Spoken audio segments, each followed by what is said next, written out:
Anniversaire en grande pompe hier soir à l'occasion des 10 ans de la communauté de l'agglomération troyenne. Parmi les invités, le maire de Saint-Germain, dernière commune à avoir intégré la CAT, une arrivée synonyme d'économie.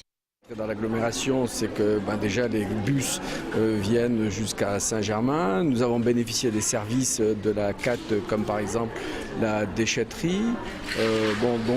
Et puis ce que verront très prochainement les Germinois, c'est que par exemple leur note concernant l'assainissement va baisser dans des proportions assez importantes, puisque c'est un tiers. Donc voilà, ce sont tous ces ensembles, si vous voulez, ces pratiques, si vous voulez, qui sont quand même qui se font ressentir lors de cette intégration dans la CAT.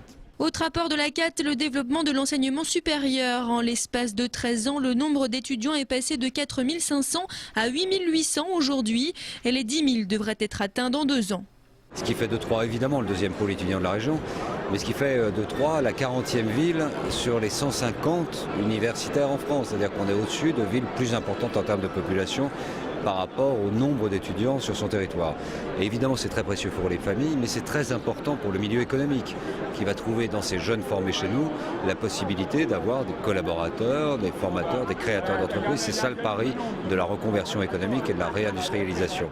Parmi les projets, cette fois-ci, l'ambition de faire de Troyes une ville de congrès, une volonté de la CAT comme du Conseil général.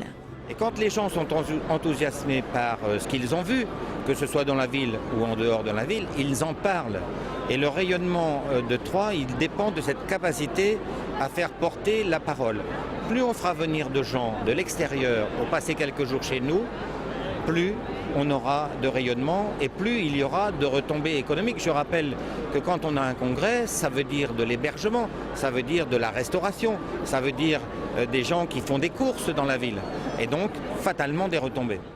Et pour ce projet, des réunions avec les hôteliers ont déjà été programmées. Dans l'avenir, la CAT compte bien également s'inscrire dans une démarche environnementale, comme c'est le cas avec le nouveau bâtiment qui abritera la CCI, un bâtiment basse consommation. Une communauté qui a su en 10 ans convaincre et attirer de nouvelles communes. La prochaine sur les rangs, Buchères.